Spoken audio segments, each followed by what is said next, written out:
Hello, everyone. Redcoat here. Cientier joins him. And, well, we've got another podcast for you. Amazing how that works. So this is part 2 of storytelling. This time we're going to be looking at the concept of interactivity when it comes to storytelling in video games. As a unique aspect of how video games work, this is a pretty fascinating subject. Yeah, so this is something that I've kind of been thinking about because I feel like there's more room to explore sort of this unique concept in a way where it's not just the player's interaction, but the game's interaction also. Sort of this idea that the game can make agents that are part of the storytelling. And this is kind of an interesting angle to me. So with this concept in mind, I want to look at sort of what I'm referring to as the scales of interactivity. There are 3 of them. So just to quickly run down what these 3 scales are, we'll get into them in more detail, and that's what the podcast is going to be about. But just so that way you know what we're talking about. The first one, I call it the Predestined scale, and I have it go from seeds only to fully known. So those are the ends of the scale. And this scale measures how much of the story has been planned by the designer. Yeah. So we'll be getting into that one first. The next one is the player influence scale, which goes from open to close. The idea is this measures how much impact the player can have on the story. Basically, how open is the story to being impacted or influenced or directed by the player. Yeah. And then the next one is what I call the system influence scale. So this goes from living to rote. And the idea is this scale measures how much impact the game systems can have on the story. So that'll make more sense when we talk about it. But first, we want to talk about this predestined scale. All right. So the concept of predestined, as some of you might have caught that term, is like predestination, right? So it's the idea that when you start the game, the ending is already in stone. You just have to get there. Yeah, well, it's not just the ending, though, with this, necessarily. It can be the whole thing. So the sort of idea, the ends, seeds only, is the sort of concept of the more games that way, the less the developer knows about the story beats and the plot and the sequence that things are going to happen. So the more the developer knows it, or the more it's fully known, the other end, it's where they know what's going to happen in the story, when it's going to happen, what order things happen in. So it's this idea of how much has the developer predestined or set in stone the way that the plot is going to play out. Yeah, so some examples of games that are more on the seeds-only side of the scale. These are things like the sim games, so like SimCity or The Sims to an extent. SimCity in particular. Mount and Blade, and Civilization, although not in scenario mode. Yeah, I should take a moment to elaborate on that. So, Civilization, for those who are not familiar with it, belongs to the 4X genre of games, which is this idea that you take control of a civilization and you guide it through the course of history, trying to somehow become a civilization with some standout characteristic that qualifies for a victory condition. It's extraordinarily arbitrary in all regards, save the one where you kill everybody else. But the idea here, and the reason why I talk about it this way, or put it in the notes as we're preparing these, is when you're playing that, you're playing and guiding this civilization. The developer knows what each civilization can do, but you're playing out the story of your civilization. So you have some sort of story to tell with it. And that's kind of an important concept here, is that a story from a game is not necessarily a specific story that the game is telling to you or pulling you through, but it's something that you can then express, and it's a story that you can retell. Yeah, taking a crack at the concept, the idea is that when you're playing the game, you're creating your own narrative. When you're in a fully known scenario, the narrative is given to you. Yeah. And so that is kind of the difference. If you're in a seeds-only situation, you create the narrative. Yeah, the designer's basically given you a place to make a narrative in. Yeah. Speaking of that, we have one more example, which is more recent, which is No Man's Sky, which is extremely seeds only. Yeah. The only thing they give you in that is you can go to the center of the galaxy if you want, and the rest of it is just exploration and just finding all sorts of stuff. And so it's really just the story of you, an intrepid spaceman, finding stuff. Yeah, and then you can see how some of this interaction goes when it's not people going, oh man, this cool plot point happened, but they're going, oh man, look at this cool thing that happened to me, or this cool thing that I found.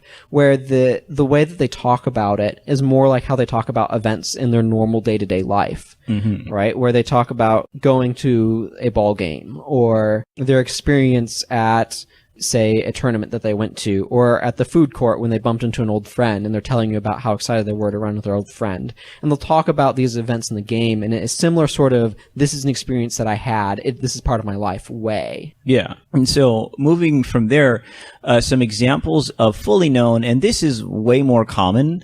Your average game is probably a fully known or somewhere on that scale. And again, it's a scale, so you don't have to be at one end or the other. You can be along it somewhere. But yeah, some examples here. Devil May Cry, extremely fully known. You're going from set piece to set piece to set piece, and you know how it's going to end, and you know all of the fights you're going to go through.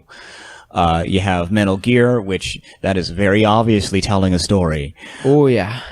And the Final Fantasy games, the ending doesn't really change, and everything leading up to and through the game doesn't really change. You'll have a few side quests and stuff, but you're not going to change the way the story works. Yeah, doing a side quest doesn't change the order in which the major story beats happen. Yeah. It just interjects something in between. And it should be also noted, a lot of RPGs are in this area.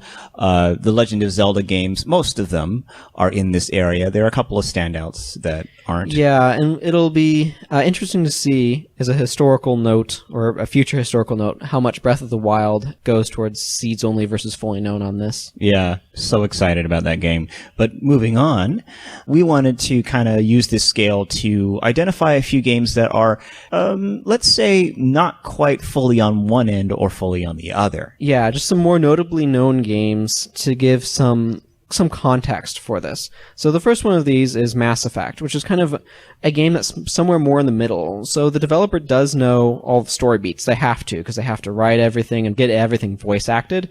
So it's not like the game is kind of coming up with story beats as it goes. But they don't know which ones the players will actually choose to do. They don't know the order necessarily that the player will choose to do them in, or if the player's going to skip something or whatever. Like, my first playthrough of the first Mass Effect, I think I missed a ton of stuff. Mm-hmm. Yeah, there's a lot of content, there's a lot of missable content, and there's a lot of content that will change based on the decisions you make. And that's important. Is that as a player, you've been given a hand in altering and creating that narrative. Yeah. So they do know the beats, so it's not completely seeds only or anything. But there's a lot that they don't know about how that's going to play out, and that pushes it away from fully known as well. Mm-hmm. The other one we have is Dark Souls.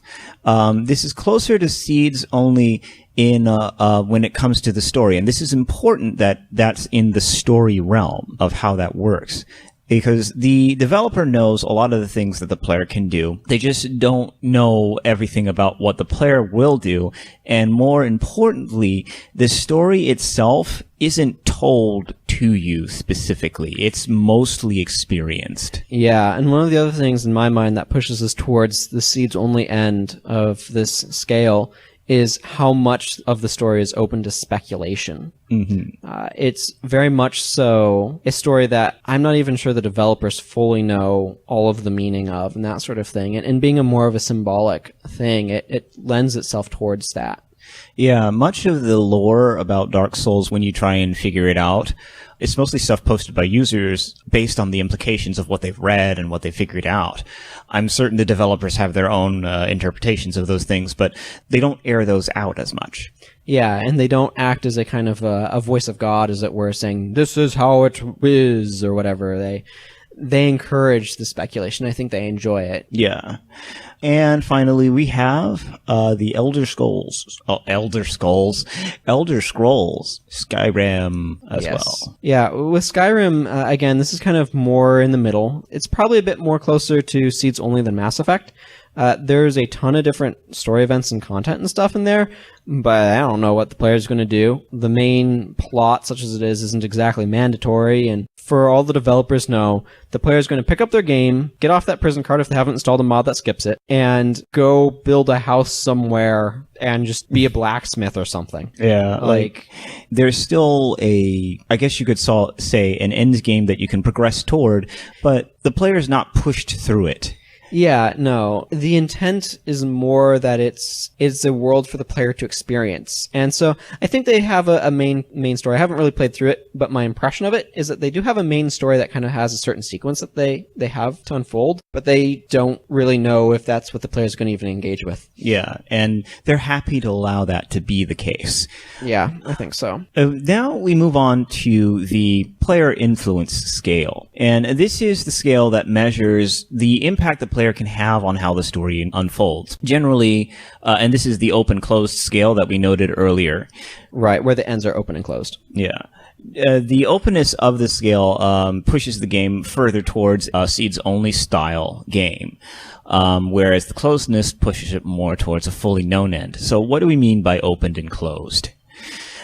So when it's open, the player just has a greater level of impact on the story. So this means that whatever's happening throughout the game, if the player does something, there's a likelihood that something about what's happening in the story will change in reaction to that. Yeah. Some examples, things like Mass Effect or Dragon Age, where the player can make choices about what they do, and it changes the way that story unfolds. I think a little bit more so for Mass Effect than Dragon Age, as I recall, but it's been a while since I played those. Yeah, with Mass Effect, there are events that will change.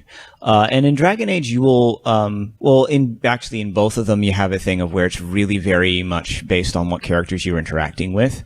Yeah. But in Mass Effect, you tend not to miss as many events as you would actually in Dragon Age if you didn't interact with somebody in a specific way. And then Mountain Blade is a very open game. For those who are unfamiliar with it, I know it's been brought up a couple of times here.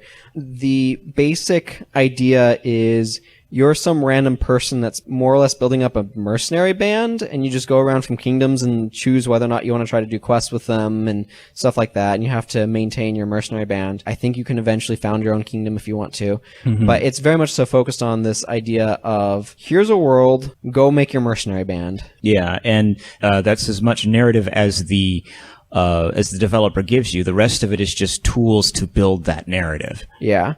Shadow of Mordor is fairly open. There's a lot in terms of who you choose to go after and that sort of thing that can impact the story, and that sort of thing. Visual novels tend to be fairly open because they tend to be all about the decisions that you make.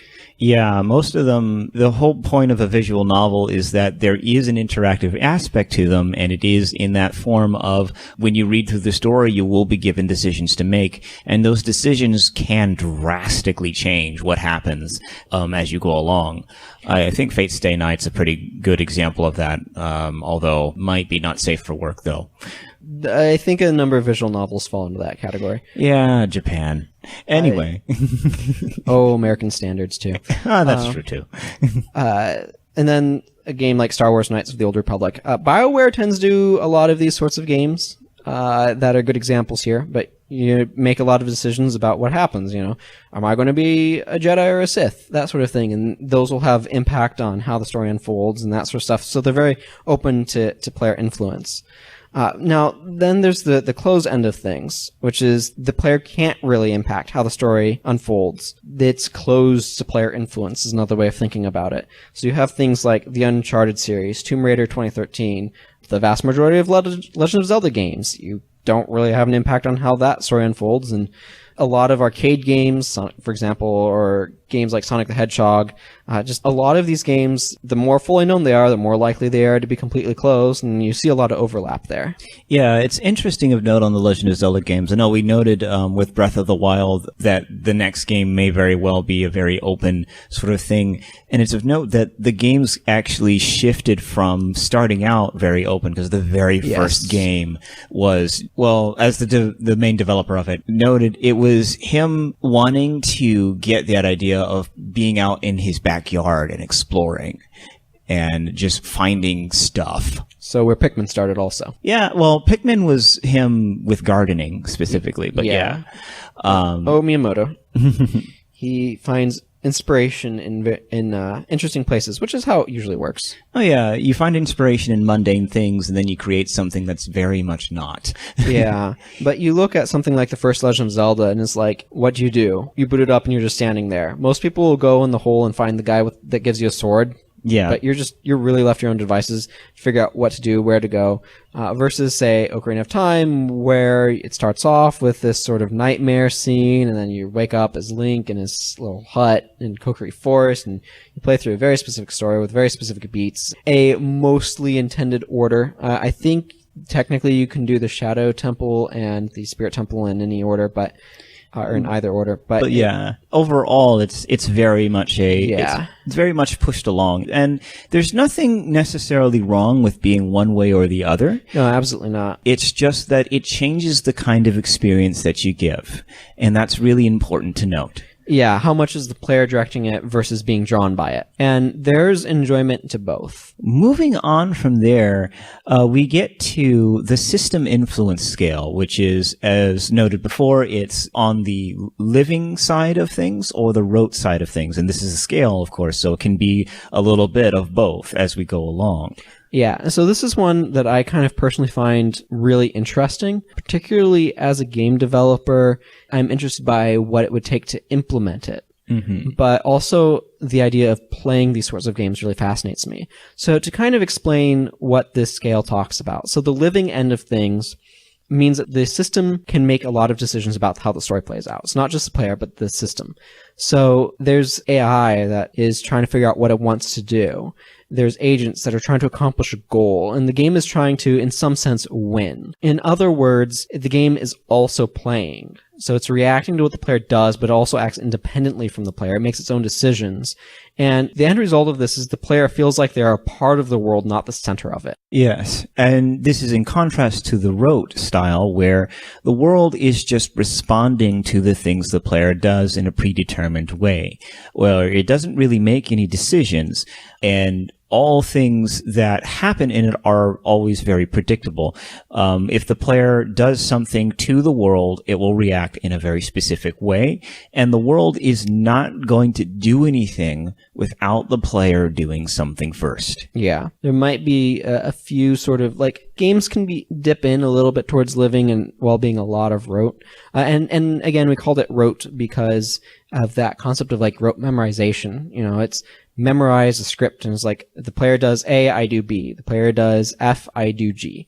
You know, it has this very specific pattern. Mm-hmm. Where it's not saying, oh, the player did A. Now, should I do B or C? It doesn't do that. Yeah. So just some examples of games that are more along the lines of this sort of living world thing. You have things like the Sim and Tycoon games where they have agents in the world that have specific goals that make their own decisions and that sort of thing and kind of act independently of the player. Now, a lot of these, it's the player is trying to manage these. Yeah. It's like, just to elaborate a little bit more, basically the agents in like the Sim and the Tycoon games, those are the people in those, in those things. So like in the Tycoon games, it's all of the people that are coming to your carnival and they're looking for a good time. So you're basically managing that. Yeah. You're trying to make sure that they have the good time they're looking for and that sort of thing. And then, like, I feel like this concept hasn't been super heavily explored outside of the simulation genre, per se. Although I will note that versus games where you can play against AI opponents, they do capture elements of this. Because the AI agents that you're playing against are going to be sort of interacting with this sort of story. Again, Civilization is a great example of this when you just play against a bunch of AI. Mm-hmm. They have a way that they're interacting with you. And so they're part of the unfolding story. So it's not just, you know, the player's like, oh, I decided to choose freedom and now everybody's happy or whatever. It's like, well, the AI is making a decision and they're going to treat you a certain way based on that. And they're going to try to achieve certain goals and that sort of thing. I think that there's room for a lot more nuance there, but that becomes very difficult to make. So almost definitely. And it's well, that's one of the constant challenges, but man, technology will continue forward and eventually. Yeah. So we have a lot of examples of rote worlds. Mass Effect is this way. Saints Row for Dark Souls, Legend of Zelda, Devil May Cry, just the vast majority of games kind of fall into this, where the game may be very open to the player's influence, but it tends to be very rote in how it handles that. Yeah, it's important to note this because Mass Effect, you might initially think, well, that's totally a living game. But then you're like, but wait, think about when you make those decisions, does the game have the ability to make a different decision? And the answer is no. It has to react to what you do in a specific way, and you will always know what is going to happen based off of that. It doesn't have its own goals. Yeah, like, I forget the name of the villain in the first one. Started with an S or something. But he doesn't decide to do something different over the course of what happens. No, he's there for every plot beat that the developers intend for him to be there at that plot beat for. They didn't say, this guy's going to do a thing, and we're going to set him off to the universe to do his thing, and the player's going to try to counteract that thing. No, it's, here's the story beat where he shows up and gives the player this motivation. Here's where he shows up and does this, and shows up and does that. Like, there's a very specific way that story plays out. Yeah, and it's actually of note because there is actually a contrasting example of a game where it has more of a living approach. Although it wasn't as well received, it was the most recent Alien game. Isolation? Yes, Alien Isolation, because the Alien actually has an AI that allows it to just kind of wander around the space station, and once it gets wind of you, it starts hunting you and doing its own thing. And it's supposed to create that situation from like the first Alien movie where you are being hunted by this thing. Now, this highlights some of the weaknesses of a living world where you don't have full control over what the AI is going to do. It might just do something completely not... Yeah, like you talked about this actually some in podcast 3. Yeah. And about stories of the alien just deciding, you know what? I'm going to go see what's on the opposite side of the station the entire game. Yeah. And so it's a very difficult thing to manage, but it is a challenge that I think should be taken more often. Yeah, I do want to give an example of this concept from a hypothetical Legend of Zelda game. So the idea here is that it's kind of like a big grand RTS. You play as like Link or Zelda or someone leading the Hyrulean army against Ganondorf. So Ganondorf has amassed an army, and he has a specific goal. Maybe it's something like close up all of the dungeons, and that somehow allows him to get to the Triforce or something. That can be figured out. But the idea of the general play here is that each side is making decisions based on intelligence that they're collecting. You need to send out agents. The player needs to balance, say, going over here and trying to make sure Ganondorf doesn't get that information and decide to go somewhere where he's left vulnerable. Like, you have this idea of the player's trying to thwart the AI, and the AI of Ganondorf is trying to thwart the player. And there's this play-counterplay. And Ganondorf has certain goals that he's trying to pursue. And he won't just wait for the player to do something. He doesn't just pop up and do something in a specific plot moment. It's this tug-of-war and this actual battle. And this very much so, like, character-focused RTS. That's, to me, a very interesting concept, where there is a story. Like, here's the seed. The seed, because this is more seeds only, but, you know, there's an ending that's known. The player defeats Ganondorf. Yeah. But in order to do that, so the developer sets the stage of the world in a specific way and tells the player, here's what you're trying to do. And then the player goes, and Ganondorf goes.